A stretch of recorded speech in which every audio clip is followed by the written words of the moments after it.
आज हम देश के ऐसे व्यक्ति के व्यक्तित्व के बारे में जानेंगे जिनका सारा जीवन देश के प्रति समर्पित था।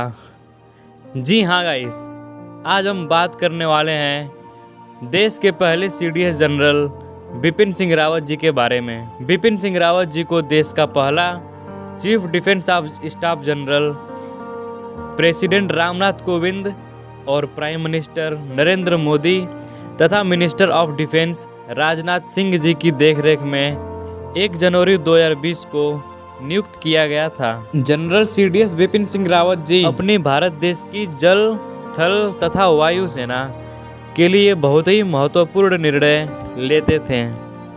बिपिन सिंह रावत जी को 2 प्रमुख सम्मान दिए गए हैं, जिसमें पहला है UISM और दूसरा है AVSM।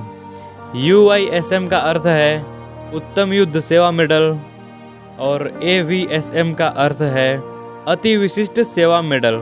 16 मार्च 1958 को बिपिन रावत जी का जन्म उत्तराखंड के पौड़ी गढ़वाल नामक जिले में हुआ था। बिपिन सिंह रावत जी के पिताजी का नाम लक्ष्मण सिंह रावत था, जो लेफ्टिनेंट जनरल के पद पर थे। इनको इंडियन आर्मी में जाने की प्रेरणा घर से ही मिली।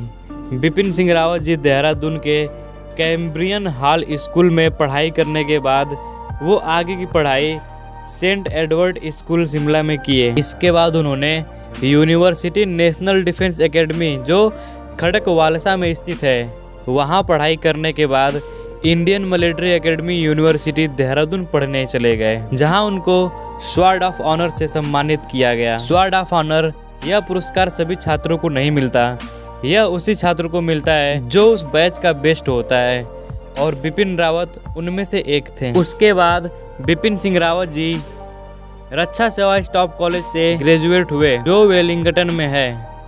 अब उसके बाद आगे की पढ़ाई पूरा करने के लिए यूनाइटेड स्टेट आर्मी कमांड और जनरल स्टाफ कॉलेज, जो फोर्ट लीवेनवर्थ यूनिवर्सिटी में हायर किए गए, जो कंसास में पड़ता है। उन्होंने MPhil की degree defence service staff college से ली, जो वेलिंगटन में है। उसके बाद डिप्लोमा उन्होंने मैनेजमेंट एंड कंप्यूटर स्टडीज से मद्रास यूनिवर्सिटी से किया। उनको 2011 में मानद डॉक्टरेट की उपाधि से CSS विश्वविद्यालय मेरठ में सम्मानित किया गया, मिलिट्री मीडिया स्ट्रेटेजिक स्टडीज के रिसर्च पर।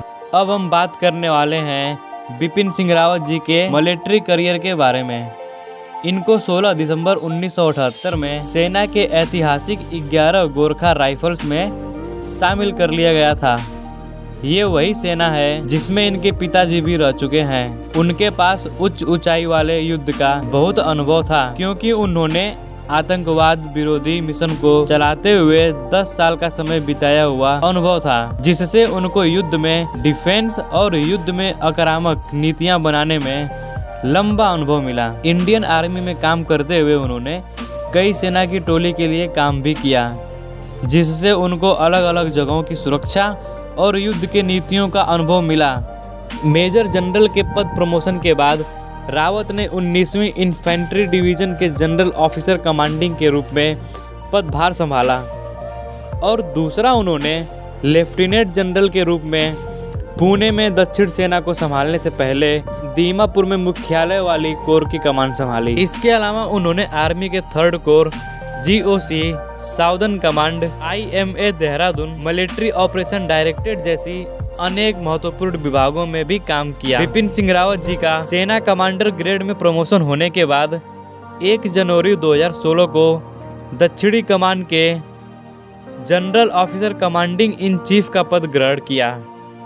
इसके बाद उनको एक छोटे से कार्यकाल के बाद थल सेना के उप प्रमुख का पद 1 सितंबर 2016 को ग्रहण कराया गया। भारत सरकार द्वारा 17 दिसंबर 2016 को उन्हें 27वां थल सेना अध्यक्ष के रूप में नियुक्त किया गया। बिपिन सिंह रावत 2 वरिष्ठ लेफ्टिनेंट जनरल प्रवीण बख्शी और PM हारिज को पीछे छोड़ते हुए थल सेना के अध्यक्ष का पदभार संभाला। इसके साथ ही वह फील्ड मार्शल सैम मानेकशॉ और जनरल दलवीर सिंह सुहाग के बाद गोरखा ब्रिगेड के थल सेना अध्यक्ष बनने वाले तीसरे अधिकारी बन गए। बिपिन सिंह रावत नेपाली सेना के मानद जनरल भी थे। अब हम बात करने वाले हैं बिपिन सिंह रावत जी के व्यक्तिगत जीवन के बारे में। बिपिन सिंह रावत जी की शादी 1986 में मधुलिका राजेश सिंह से हुई। शादी के बाद इनकी 2 पुत्रियां हुईं। पहली पुत्री का नाम कृतिका और दूसरी पुत्री का नाम तारिणी है। मधुलिका रावत बिपिन रावत के थल सेना अध्यक्ष के कार्यकाल के दौरान आर्मी वाइव्स वेलफेयर एसोसिएशन की अध्यक्ष थीं। पहले सीडीएस के रूप में जनरल बिपिन सिंह रावत की नियुक्ति के बाद वह डिफेंस वाइव्स वेलफेयर एसोसिएशन की अध्यक्ष बनी। मधुलिका रावत ने रक्षा कर्मियों की पत्नी को आर्थिक रूप से स्वतंत्र बनाने का काम भी की। मधुलिका रावत कई सारे संस्थाओं से भी जुड़ी थीं, जिसमें वह नारिस जैसे कल्याणकारी संघ, सैन्य कर्मियों, विकलांग बच्चों और कैंसर रोगी व विधवाओं, इन सब की वह संस्थाओं से जुड़कर सहायता करती थी। मधुलिका रावत बहुत ही अपार हृदय वाली महिला थीं। अब हम बात करने वाले हैं बिपिन सिंह रावत जी के सम्मान के बारे में। बिपिन सिंह रावत जी को अपने 43 वर्ष के करियर में उनकी वीरता और विशिष्ट सेवा के लिए अनेक मेडल्स से सम्मानित किया गया। 2 अवसरों पर उनको परम विशिष्ट सेवा पदक, उत्तम विशिष्ट सेवा पदक, अति विशिष्ट सेवा पदक, युद्ध सेवा पदक, सेना पदक, विशिष्ट सेवा पदक से सम्मानित किया गया। 8 दिसंबर 2021 को सुबह 9 बजे दिल्ली से बिपिन रावत व उनकी पत्नी मधुलिका रावत व 14 अन्य लोग भारतीय वायु सेना मिल Mi-17 हेलीकॉप्टर में बैठते हैं। बैठने के ठीक 2.5 घंटे बाद यानी करीब 11 बजे सुलूर एयरफोर्स बेस कैंप पर पहुंचते हैं। वहां पर वह 10 मिनट के लिए रुककर वेलिंगटन के डिफेंस सर्विसेज स्टाफ कॉलेज के लिए रवाना होते हैं, जहां बिपिन रावत को भाषण देना होता है। हेलीकॉप्टर वेलिंगटन पहुंचने के लगभग 16 किलोमीटर पहले तमिलनाडु के कुन्नूर के निकट दुर्घटनाग्रस्त हो जाता है। अब बताया यह जा रहा है कि हादसा मौसम खराब और कोहरा की वजह से हुआ। हादसे में बिपिन रावत व उनकी पत्नी का मौत हो गया हेलीकॉप्टर क्रैश होने के बाद। बिपिन सिंह रावत जी के मौत पर पूरे भारत में राष्ट्रीय शोक मनाया गया तथा इनकी अंतिम विदाई 17 तोपों की सलामी के साथ हुई। बिपिन सिंह रावत जी को विनम्र श्रद्धांजलि। अगर वीडियो अच्छी लगी तो लाइक और शेयर करें और ऐसे ही नॉलेजेबल वीडियो के लिए इस चैनल को सब्सक्राइब करें।